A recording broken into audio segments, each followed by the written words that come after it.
What is going on, people? It's Andy Mattis here, and yeah, going to be talking about something a little bit different today. So, I've just had a little bit of inspiration and just randomly decided to jump on here and start recording the podcast for you, my beautiful listeners. So, yeah, it's just a bit of a kind of like an update on what's kind of going on in the marketing world in my business, plans on kind of what kind of things I want to be bringing to you guys over the next year, and yeah, just a bit of a kind of like chit chat really. So I'm going to actually open up. I think it's on Spotify. Don't quote me on this because this podcast will be distributed across all kind of different platforms.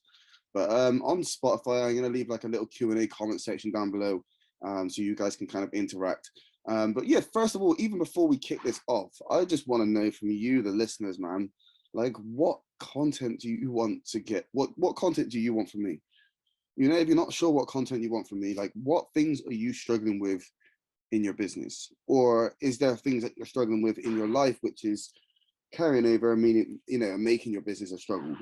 Like what content, I create this podcast for you guys. Okay. So, as a coach, I have these questions thrown at me all the time by my students and stuff. So, yeah, make sure you leave a comment down below. Let me know what you want to see from me, and where we're going to go from there. So, just in case you're not aware, so if you're new to the channel, I'm going to give you a little bit of background on my story, just so you see where I've kind of come from, and then sort of explain sort of where we're going with this in just a second. So yeah, I got into the online space about 3 years ago, summer 2019. Absolutely just failed for like the first 8 months. I was doing a lot of things wrong, and eventually I kind of started to have breakthroughs. Cut a long story short, through I started to have breakthroughs in the affiliate marketing space, and then got burnt by one of my coaches, and then I decided to start a coaching business, and then that's where my a coaching business in the affiliate marketing space, and that's where my business really started to take off. So after that, I had that going for a little while, and I let things kind of grow to a certain point where, like, it was a six-figure business. It was raking in 5 figures per month. And it just got to a point where I just felt burnt out. I don't know, just the passion, it just wasn't there. Like, it was just, yeah, I was just burnt out and I didn't realize it at the time. So I decided to, transition into closing. So I actually went and started closing for a lady in California. And this business was multiple six-figure business, but like the team that we were in, there were just some broken links. Some people weren't showing up, they weren't putting in the right effort, and it's kind of like, in order for a team to work properly, each member has to work nicely in harmony with the other, right? And when there's a broken link, the whole thing just kind of falls apart. Anyway, that lasted for a couple of months and it just didn't work out too well. So then I went on and started selling these card machines for this company called Dojo. And this was brutal, man. This was like door to door, and I had to grow as an individual to even do this. Because door to door is something that I'd always feared. Once I actually got into it, it wasn't actually as bad as a lot of people say, but yeah, this was like a real kind of grueling thing. And it's quite interesting because this company was like a 9-figure business, and some of their payment consultants, like I think the highest paid consultant turned over over £1 million over the last year. And they had this WhatsApp group. And the amazing thing about this group, this company, was like, it was just so rare to see such a big company where they are just so entrepreneurial minded. Okay. And like this WhatsApp group was just a community really, where like, people would be sharing their wins, everybody would be, rooting for each other. But then there was also like incentives. Like if you did well, they would reward you. I mean, they would pay you bonuses, they would take you away on, like, there was a thing, they took some of the members to one of like 2 or 3 6-star hotels in the world, somewhere like the Middle East. They really do reward you if you do well. And it was quite interesting because right before I burnt out of my business, I was told, right, I needed to hire people, okay, because there's only so much one person can do. You need to hire people. You need to hire, sales closers. You need to hire these people, rah, rah, rah. And it was quite interesting because the guy that I was learning from, he was like, look, it's the culture that makes these companies turn over, right? So if you're wondering what I mean by this, I can guarantee if you're somebody that's a worker, you would experience, I mean, I can guarantee you, like at least 80% of you would have experienced at least a bad culture in work. Like I'll give you an example, right? And let's see if you can resonate with this. So I was working for an online supermarket. This is before I started my business, and to be honest, like as a team, this is probably like the best group of people that I've ever worked with. But the manager was just basically just a massive pain, you know. So like we would sometimes be starting like really early in the morning, like 4 a.m. We'd do our work, we'd get the work done, and we will be stood, in the office just having a little chit chat, having a little, coffee and stuff.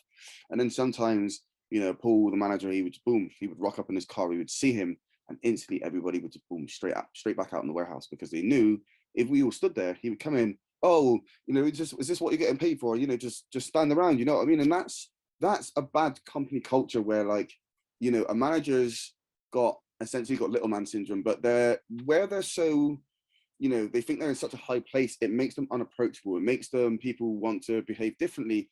And I'm a firm believer of constructive feedback. So like, I like it when people call me out, because I take that feedback and I grow from it. Okay, essentially, this is how my business has become successful, or did become successful, especially in the affiliate marketing space. That's how it grew, was from getting the real feedback, absorbing it, and making changes.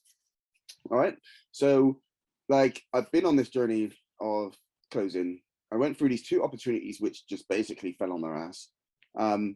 But coming from that, it was like, wow, I've been on this journey. This was sent for a reason. And it's like, I had two experiences, one of a bad culture, one of a good culture. And I saw what made that 9-figure bigger business turnover. I really saw like the ins and outs of the culture, and it was just eye-opening.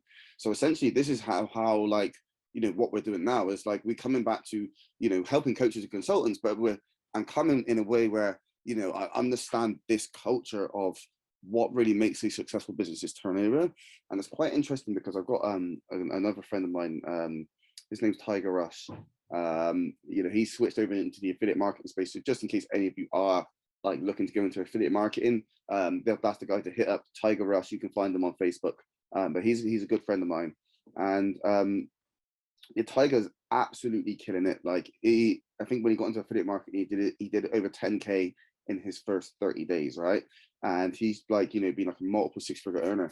And if you remember me telling you when I got burnt by one of my coaches, Tiger kind of disappeared for a little bit. And I was wondering what he was doing, but he was actually working as a advisor for a multiple 8-figure consultancy called Traffic and Funnels. So if you're in the consultant space, I'm sure you've probably heard of these guys. And he literally just left this company, and he just started his own coaching business. And he's the one that kind of came in and, helped me really, like, when my coaching business started to take off, Tiger just, was a guy that was kind of behind it. And it was just interesting, because I was talking to him about this culture and like what I didn't understand before and what I understand now. And he was like, some of the stuff I was mentioning, he was like, dude, like, this is exactly what they were doing in Traffic and Funnels, this. And it was just like, it's just eye-opening, because it's like, sometimes you're so burnt out, you're so consumed in the work as an entrepreneur, you're so consumed, you're so driven, you're so consumed in what you're doing, that like something that's staring you right in the face, something so simple, is the bottleneck that you need to overcome. And you hear this, there's levels to this game. You will hear this from successful entrepreneurs, there's levels to this game. And like, again, this is just one of those things of leveling up, and it's just this journey, guys. And I just wanted to like let you guys know, like, this stuff isn't easy. You see people making a bunch of money. Like, most of these people, the wins that you see are probably like 20% of 20-30% of what's actually going on. A lot of it's trip ups, figuring out how to overcome these struggles whilst our business is growing, dealing with scale and stuff like that. So it's like, if you have, it's not a complicated game. That's all I'm going to say. It's not complicated. It's actually very simple, this consulting game.